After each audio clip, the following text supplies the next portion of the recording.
Thank you. I was unexpected. And actually, I could not imagine anybody I would like to receive this more than Daryl.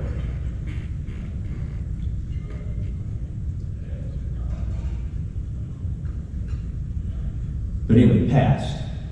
There's a distant past and a recent past, and the current future, and then what I think, the current present, and then what the future is possibly is. The distant past.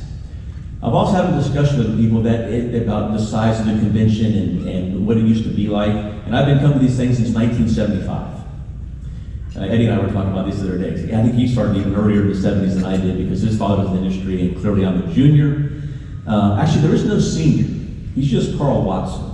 He will tell you that there's no senior on his birth certificate. He says, I'm the original, you're a cheap substitute. He throws a few explicit, words in there that aren't always able to repeat from a podium. But the distant past was there were a lot of companies. There were a lot of companies in the state of Florida. There were a lot of leaders in the state of Florida. Where we stand today, as a much more consolidated industry, though, is on the backs of giants. You look at these pictures that Matt's pulled out back from the 50s and 60s, and I pick out one person picture. You see Doc Rinker. Doc Rinker came here in 1926 with a sand truck, a simple sand truck. He actually had it repossessed in the Depression, and they gave it back to him because they couldn't do anything with it. That's a true story. It's a true story. From that one sand truck, he built the largest and most profitable ready-mix company at that point in time in the United States of America. From one sand truck. I would venture to believe that the people in this room have not done that. Those guys were giants. And what we're standing on is the back of giants. And this organization, this FC&PA, starting from Bill Hicklin, was around that. That's the distant past. The recent past is the Great Recession. And this Great Recession really damaged this industry to a large degree. 240,000 housing starts to 24,000 housing starts. Imagine a 90% reduction in industry, in any industry, and yet it survives. That was a brutal time to go through, and I think it really damaged a lot of the psychology of the industry. That can we actually get out of our own way? Can we actually do something? Can we actually make the place better than what it was before we got here? And so that's the current present. Clearly that question's been answered.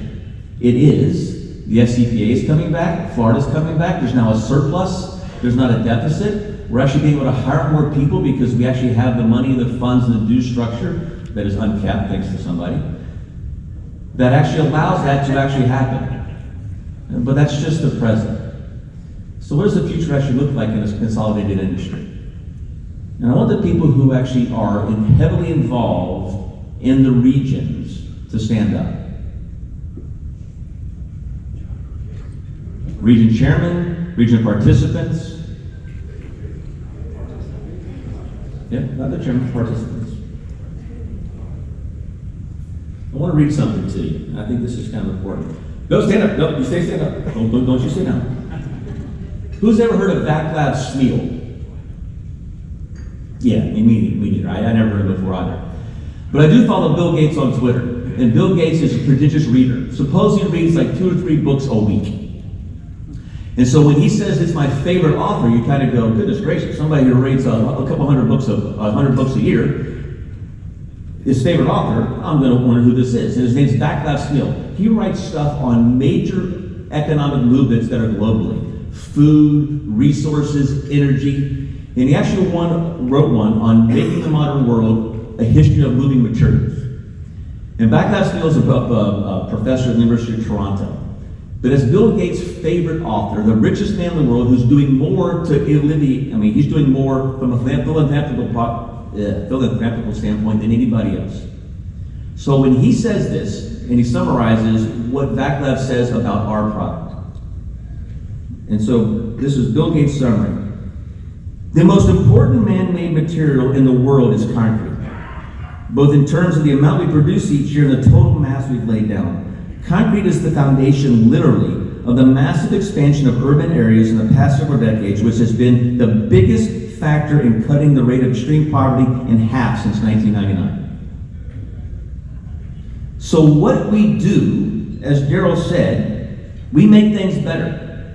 What we do has done more than any other man-made material on the face of the earth to reduce poverty by almost half since 1999. What we do matters, but it is a story that doesn't get told unless we tell it. I've often said that I never wanted this industry to be the same as it was when I entered it as when I'm leaving it. I'm leaving the industry. I won't be back. And I didn't do it. I didn't do it. But y'all can, especially in this state. You have the advantages, you have the size, but God, you need the commitment. You need the commitment. And that takes three things. It takes the money, so the companies have to join and be a part of it. It takes the talent of the staff that we need to make sure we hold them as accountable as we would anybody in our organization. But then it takes the people who are in this room standing up because you're actually doing this stuff. And please, please, be part of something bigger than yourself. Don't let the opportunities pass you by to make this industry, which is already great, better than what it is, and certainly better than what it was than when you first entered it. Daryl, thank you. FC&PA, thank you. And I appreciate it. Thanks.